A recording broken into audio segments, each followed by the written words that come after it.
The future of banking, right now on the Leadership Voice.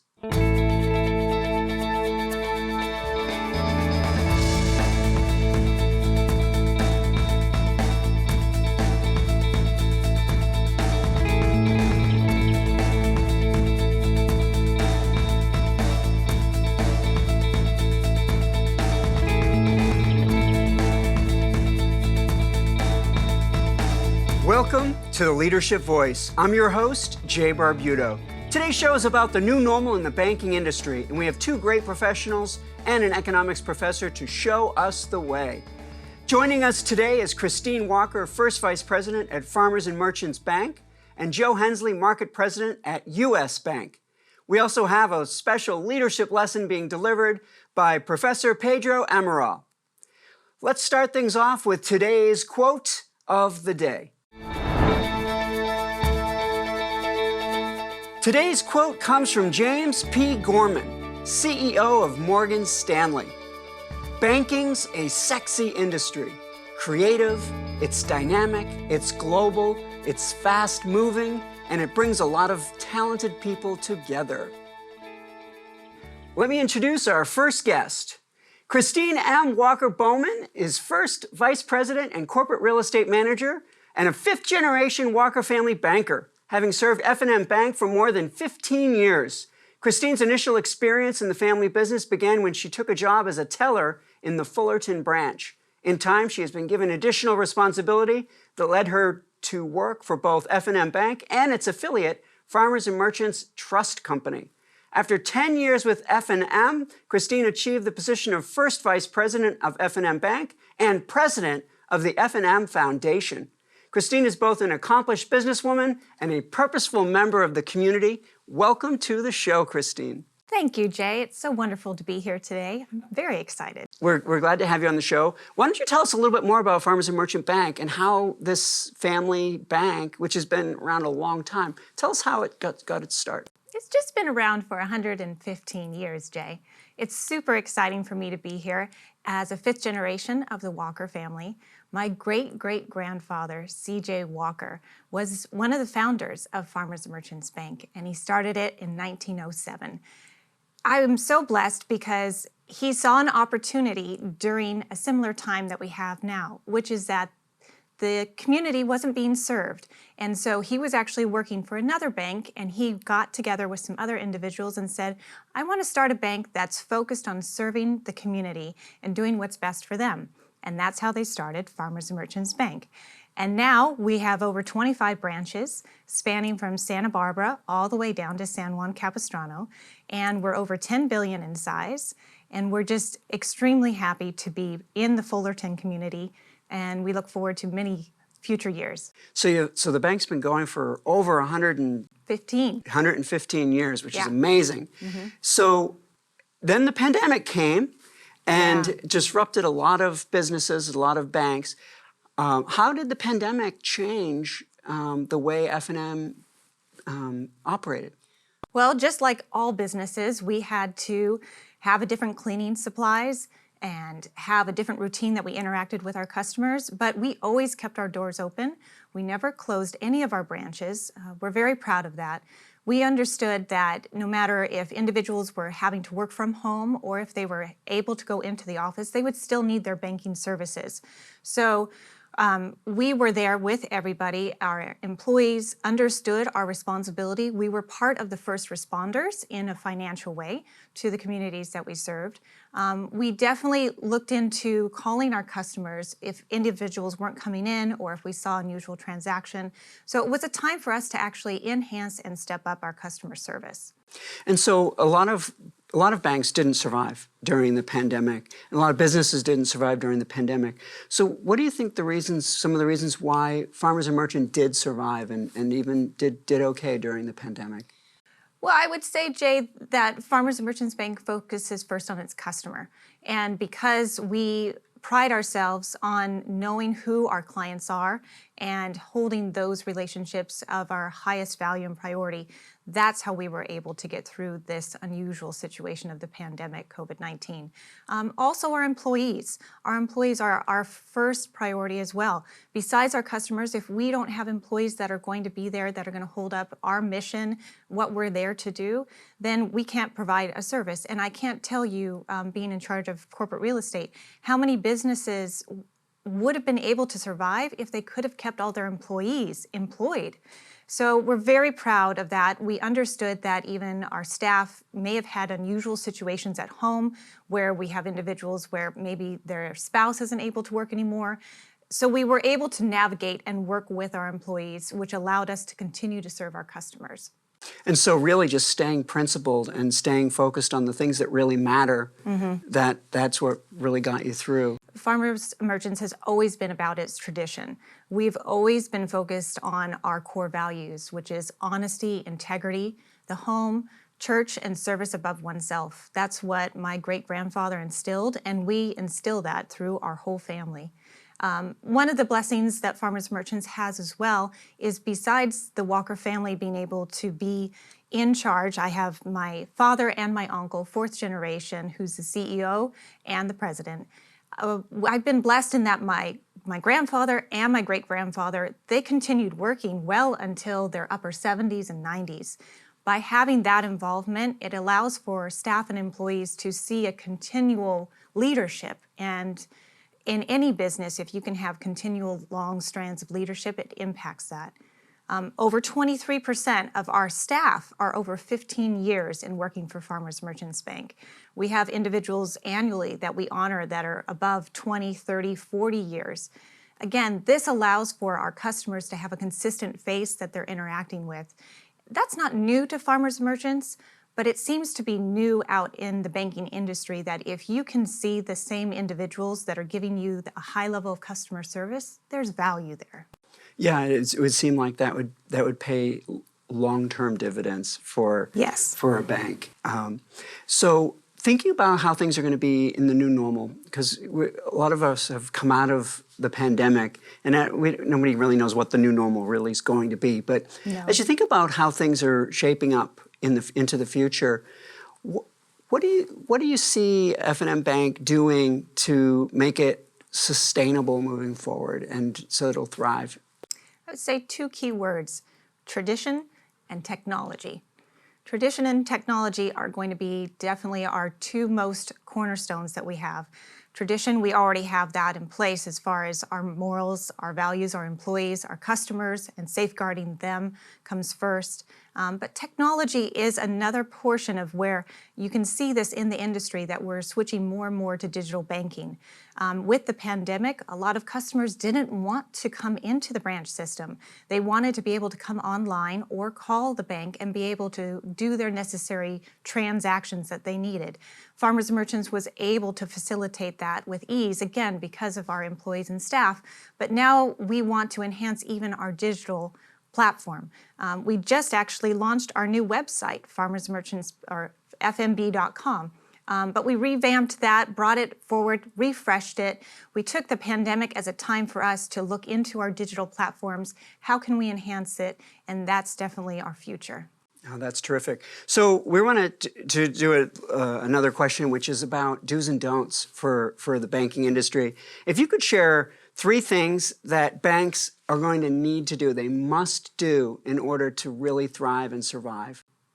Well, that's a great question, Jay. And I honestly would pitch that back to you, because that's where it starts. What does the customer need? What does the customer want? That's all in any industry. That's what you need to focus on. You're providing a product and service, but how has the culture changed? So I think in banking, our baseline is always safeguarding our customers' money, being able to facilitate loans and transactions, provide products and services that are relative to what our customer needs are for today. That's the backbone. And then another part of it also is governance. We all are getting regulated on a regular basis in order to make sure that we're keeping all these standards and protocols and procedures in place. The government ensures that our financial institutions are held to the highest standard. So for sure, that's where we start, but it comes back to what do your customers need? And there's a huge variety of banks out there that provide different products and services. So each one of them are doing this in a different way. Oh, that's terrific. So let's look at the downside, which is the don'ts, things banks are going to need to avoid, fatal errors or fatal mistakes that could really hinder a bank's success. What are 3 things that banks and banks should avoid to make sure they stay strong? Well, I think in the future for all of us, again, it gets back down to technology. So having a very robust IT and security team that's able to protect our clients' information, making sure that hacking doesn't happen, also any fraudulent information. During the pandemic, we saw a significant increase of our customers coming to us saying, I'm getting all these requests that I'm supposed to be paying these bills. Or we had businesses that came to us and said, I'm not sure that these ACHs are legitimate. We needed to go and assist them, and luckily the banking industry really came together. We were able to work with the other banks that were receiving the other funds and recoup and save those funds for our customers. So fraudulent activity is definitely one of those huge risks that the banking industry has. It's always been there since the beginning, since we had the cowboys come up and steal the money from the vault. Now it's turned into a digital platform and to people that are calling the elderly trying to steal their money. It's a real concern, and it's, as all of us know, we work very hard for our savings. So that's a huge risk. The other risk is, not being able to retain your employees. The whole work environment has changed in every industry because of COVID-19. At Farmers Merchants Bank, we pride ourselves on getting to know our employees, providing them a good level of benefits, providing them continuing education, and working with them to provide a platform for continual growth. Investing in your employees is a way that you can significantly ensure your business and ensure a mitigation of risk. And then having good compliance standards, adhering to all your government regulations is huge. And then we have upon us also ESG. So environmental and social governance is coming forward as well.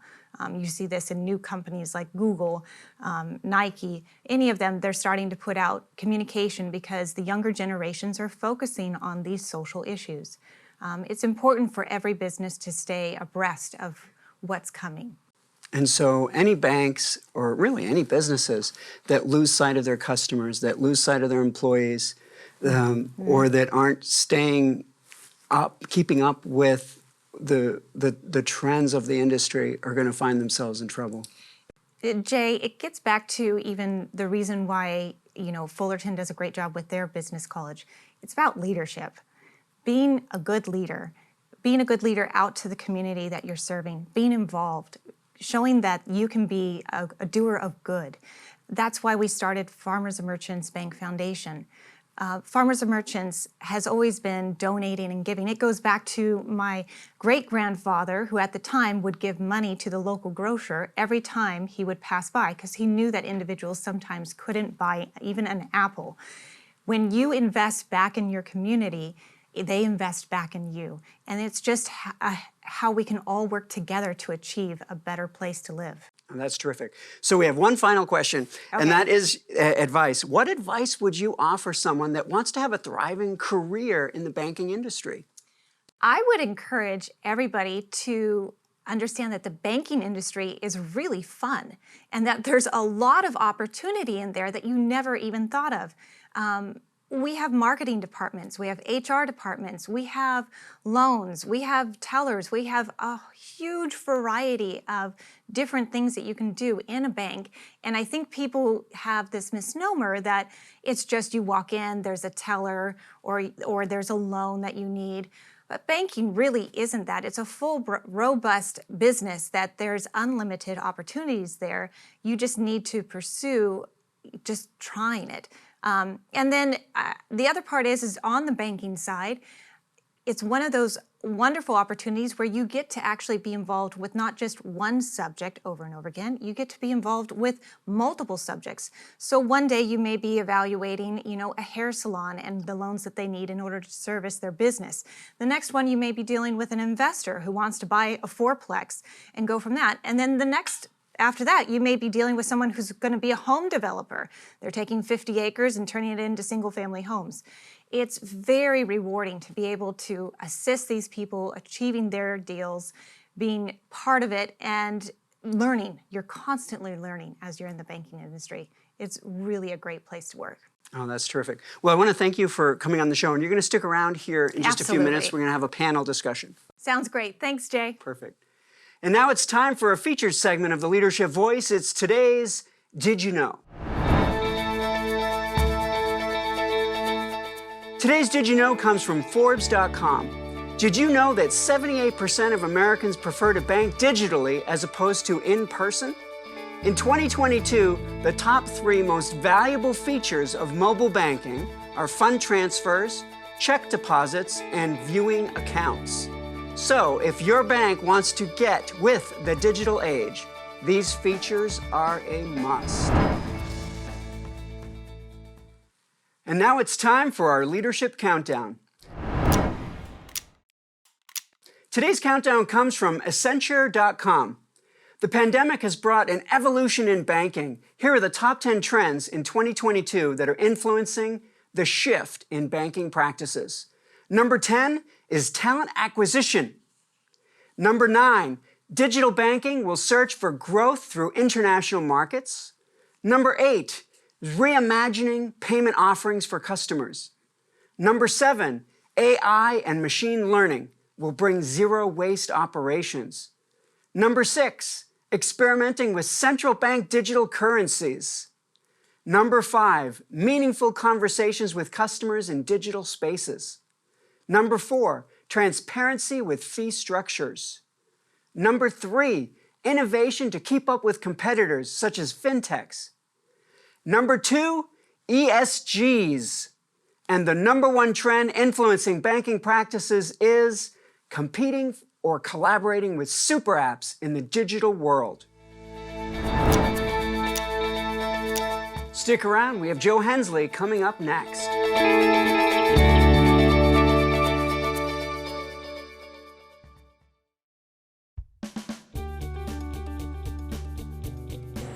What we found here at Honda Center and the Anaheim Ducks that the Center for Leadership brings expertise in doing research, in doing training. The faculty that has come and given the training to our employees does all the research themselves. They're not pulling this information off the shelf. They're out there researching themselves, talking from firsthand experience, and it brings such a level of competency that we, again, don't find from other trainers that are on the market.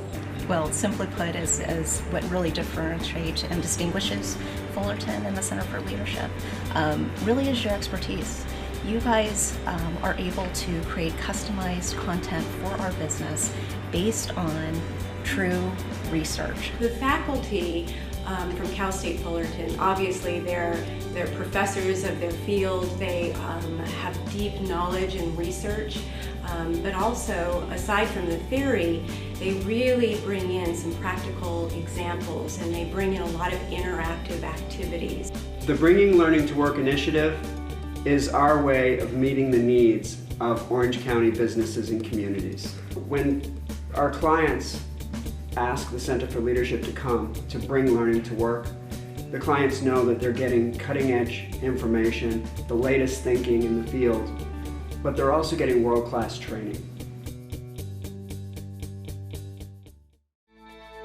Welcome back to the Leadership Voice. Our next guest is Joe Hensley, Market President for Orange County at U.S. Bank.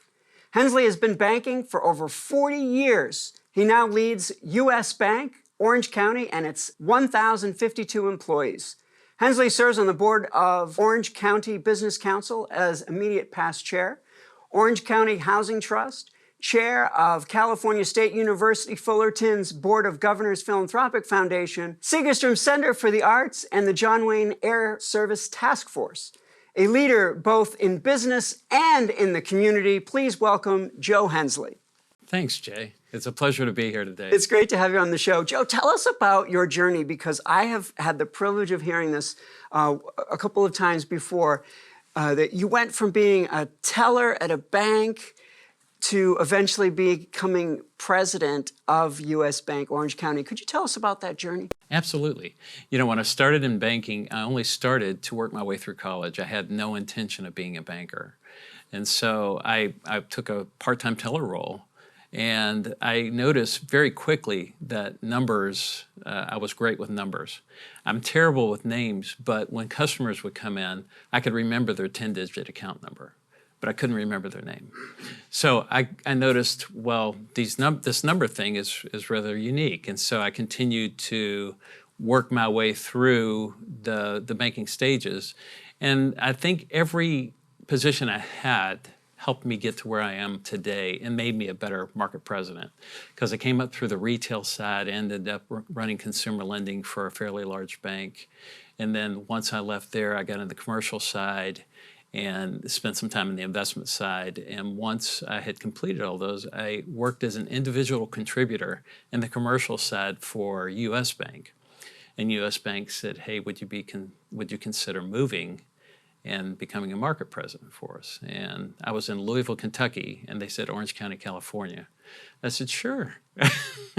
I had 3 adult kids that lived out here, and it was just perfect timing. And so I came out and became a market president here. So you went from Kentucky to California. Yeah. Oh, that's a tough adjustment, I'm sure. It is, yeah. So, Joe, maybe you could share a little bit more about this whole pandemic and how the pandemic impacted U.S. Bank. You know, Jay, employee and customer safety was top of mind as soon as this started rolling out. And a few examples that we did during the pandemic, we had to move thousands of employees, because we've got close to 70,000 employees nationwide. We had to move thousands of office employees from office environment to home environment. And so that created a ton of work, and we had to do it quickly. And I think we accomplished it in a little over 2 weeks. Now most employees are hybrid as far as office employees, so they work about 3 days a week, 2 to 3 days a week. And customers were concerned with getting out during the pandemic. And so we had to educate a lot of customers, and we saw significant growth in our digital as bankers and customers look for ways to engage in a new environment. And our business customers, all the banks had to adjust, because shortly after the pandemic began, it wasn't that long, they introduced what's called the Paycheck Protection Program, or PPP. And you know, a lot of banks had to develop software and that would download the applications to the federal government to help our businesses to go on. And every bank was involved in this, which was truly amazing. And the other thing we saw that just took off like crazy was WebEx, Zoom, and so forth, because we had to have an atmosphere where we could still talk to our employees and still see them, as well as our customers. And so we saw great growth in those areas. So your bank was actually forced to become really good at managing virtual environments and developing virtual teams and maintaining culture. What were some of the things that you found you got good at during that process? You know, it's funny. You're in the office every day and you have what we call water cooler conversations, or however you want to express it. But I picked up the phone and I called my direct reports more often. I was checking in with them both. It became more personal, is what I'll say, because I was calling to check on them personally, but also professionally. You know, how are we doing, but also how are you doing? And, you know, prior to that, I think in the office many times we focus on business, we focus on our goals and so forth. And this became more, as I said earlier, personal. You know, how are you doing? Are there things we can do to make it better or easier for you at home? Do you have all the equipment you need, et cetera? So being in that digital space with, you know, that we're forced to be in, there was, it sounds like there was less less frequent communications, but higher quality communications when the communications did occur. So thinking about how things are going to be moving forward, or in kind of the new normal, how is U.S. Bank and how will operating any major bank be different moving forward as we kind of approach this new, I would just say, the future? Well, some of the biggest changes I've seen have been on the retail side. You know, prior to the pandemic and for some time now, people have slowly adopted, digital transformation, but we still had a lot of customers coming in, and I will say that the branches were a little more transaction oriented. Since this, we've taught a lot of customers how to operate online because of the pandemic, and now customers come in for advice. And so it's almost become more of a consultative approach and more of a learning center when they walk into a branch than a transaction. And one of the things that we did was just amazingly helpful, and we were the first bank that did it. We developed something called co-browse. So, you know, we had some issues with seniors and others who just weren't on their computer that much, that they needed to do something in their account, but didn't want to come out to do it. And so we were able to sign into their screen. They allowed us to sign into their screen. We could not control any of their stuff, but we could tell them how to navigate that page. And so we got a hands-on training environment where we can say, click on the top left corner under this, you're going to see this, click on that. And so it was truly an amazing experience, and it's gained a lot of customer support. So you'd actually walk them through their online experience. Absolutely. Now that's really cool. So if you think about the keys to success, and things that banks are going to need to do moving forward to really succeed. If you could share maybe three things that companies are going to need to do if they want to have a successful bank. Well, what would they be? Technology transformation. You're going to hear technology a lot from me. Recognition of who our competitors are. And I don't just compete against other banks these days. I'm competing against Google's and Apple, and Walmart is looking at starting a bank, and other fintechs that are out there. These have become our competitors. We also compete against credit unions, and all of these different competitors are not regulated the same way we're regulated. We're a highly regulated industry, and they're not regulated. And so it's sort of an uneven playing field, and they have a little more advantage sometimes. And so it's recognizing who our competitor is, not just other banks, but also other fintechs as well. And then, a real focus on our company culture and ethics in particular, and focus on employees. And of course, a continued focus supporting and exceeding our customer needs. I mean, it's all about the customer and all about our employees. So, if we can continue to make our employees happy employees produce more. Absolutely. And so those are some good do's. Those are some good things that banks will need to do. But what are some mistakes that a lot of banks might make, or things that they need to avoid? What would be some of the don'ts? Well, if you're ignoring digital, or you think that the way you've done it for so many years is going to continue to be acceptable, you're probably going to begin to lose market share. And so I think that'll be the death of a lot of banks. And when I say that, some of the smaller banks, some of the community banks have merged together because the cost of doing digital banking is not cheap. Technology is very expensive. And so they've banded together, and so that they have more technology spend. And that's one of the things they have to do to survive, and ignoring competitors outside of your traditional market.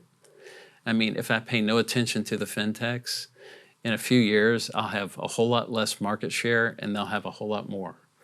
And then finally, taking your employees for granted. If you get to a point where you start taking your employees for granted, not treating them the way that they should be treated, then you risk losing a lot of really good history and success. No, those are great great tips of things to do and things to try to avoid. So if you were talking to a young, they don't have to be young, but if you were talking to somebody who wants to have a career in the banking industry, and they said, "Joe, you've had such success. Tell us what advice would you give them if somebody said they wanted to have a really good career in banking?" You know, we network a lot. Bankers network a whole lot. I would encourage them to get involved with a networking group that has a number of bankers in it, and realize and get to talk to bankers and ask them, what do you like about your job? What do you like about what you do? And then also learn about other banks. They may have decided, yes, I want a banking career, but they may start working for a bank that realize this doesn't really align with my personal values. And they end up being miserable or thinking that banking as a whole is like this. And different companies have different values. And so if they align with your values, find out what the values of the company are, and then make your decision based on that. And then don't be afraid to take a role that is smaller than maybe what you think. You know, you're probably not going to graduate college and become the president of the bank, but you may have this idea of where you want to start, and it's okay to take something a little bit lesser.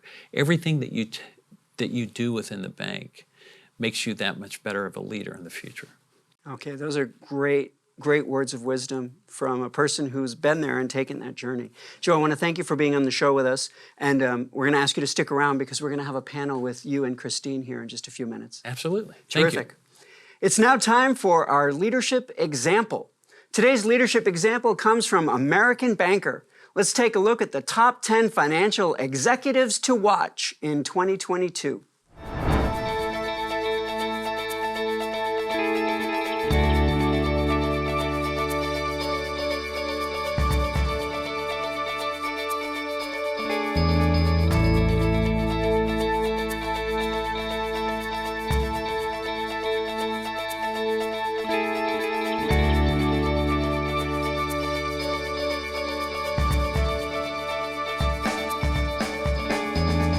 It's now time for our leadership lesson.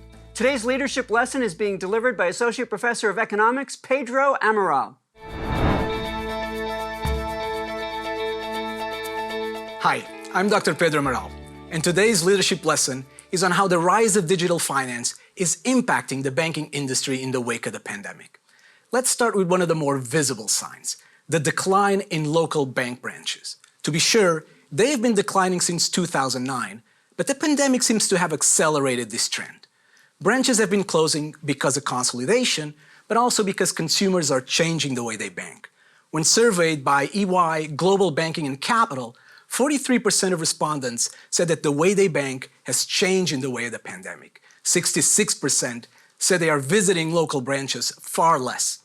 The use of cash has also been dropping for a while now. But again, the pandemic has accelerated this trend, and the share of payments we make using cash went from 26% in 2018 to 18% in 2021. Consumers have gotten more used to conducting their day-to-day banking business from their phones and personal computers. Why is that? Because of pandemic constraints, for sure, but also because apps like Zelle or companies like PayPal are allowing them to do so easily and efficiently. The emergence of fintech is actually another way the banking industry is being impacted in this new normal. Downloads of financial apps increased during the pandemic, for example. As far as traditional banks are concerned, fintech is both a threat and an opportunity. These companies are disrupting many aspects of the banking business, like payment systems, credit extension, and deposit collection. Traditionally, banks have kept a close guard on digital forms of money. This is because their deposits enjoy regulatory protection. They have exclusive access to the Fed settlement system, and they have established close ties with credit card companies. But these incumbent banks are being challenged by an expanding variety of digital assets that sit outside their balance sheets, from cryptocurrencies to stablecoins, and importantly, entrants enjoy a competitive advantage that goes beyond the assets they provide and extends to the technologies they developed. While these entrants constitute a challenge for the banking industry, they also present it with an opportunity, whether to adopt the new technologies or not. Which brings us to our final point, more of a strategic question for banks actually. Competition or cooperation? The choice of strategy will certainly depend on bank size.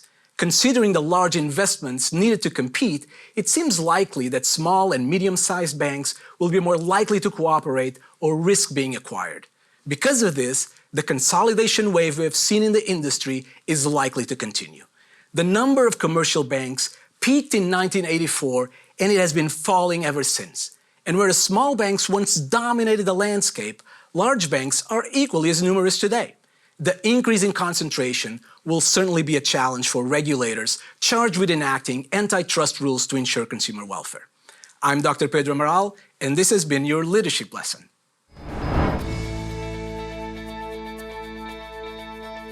Thank you, Dr. Amaral, for that informative leadership lesson.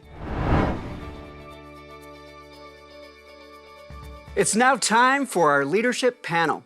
Thank you, Joe and Christine, for sticking around to participate on our leadership panel. Thanks, Jay. Thank you. So we have several questions. We'll ask, you'll each have a chance to answer the questions. The first question will be for Christine. It is on wisdom. What have you learned during your banking career that you wish you had known much earlier? Jay, I think what would be so important for what I've learned along my journey is financial literacy. Understanding the inner workings of a budget and investments and retirement.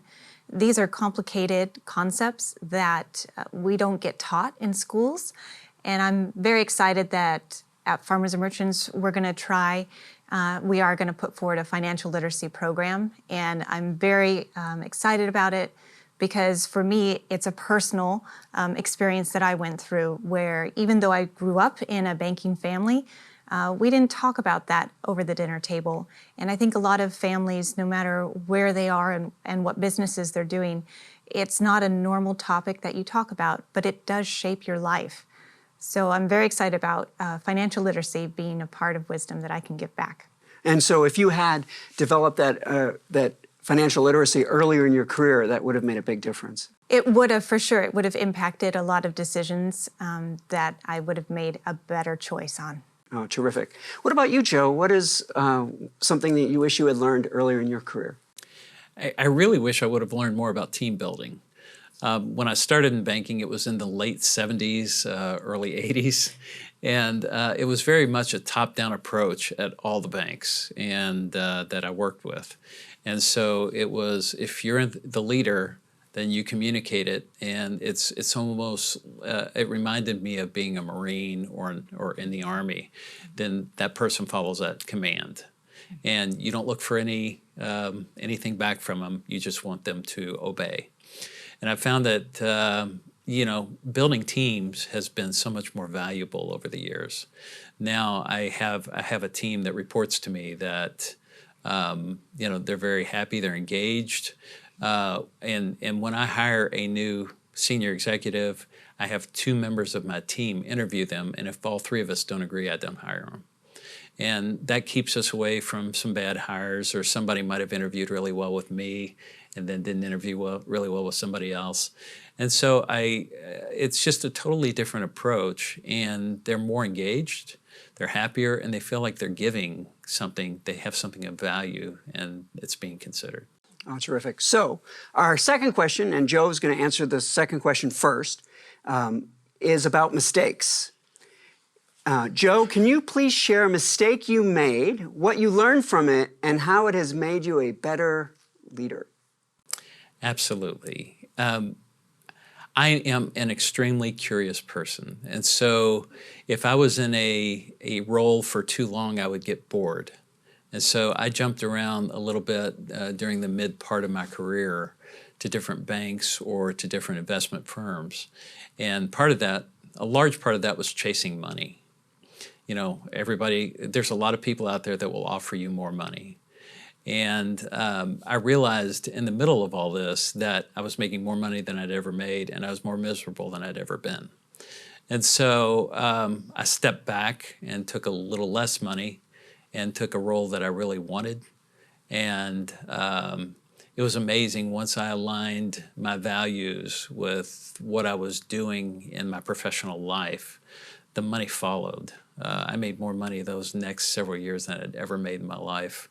But it didn't mean anything to me because it didn't mean as much to me because I was doing what I loved doing and I was enjoying it. So finding work that gives you more purpose. Absolutely. Follow your purpose, follow your values, and the money will come. Okay, terrific. Christine, your turn. What mistake did you make that you've since learned from? Similar to Joe, it's more, this whole life experience is learning more about yourself. So I, just like anybody else, have made mistakes I got into a job that really wasn't rewarding, was working 7 days a week, ended up learning just my own limitations. And you can only do this through physically trying. So I would encourage everybody to always try something new and reflect. Take that time for you to really understand what did you like, what did you not like, and make yourself better. And understand that at the end of the day, you taking care of yourself and understanding what you want will allow you to be a better person, better teammate when you're working with others, and will eventually allow you to be a really good leader. So that's what I would say. Okay, those are two great mistakes that we learned from. So it's now time for the final word.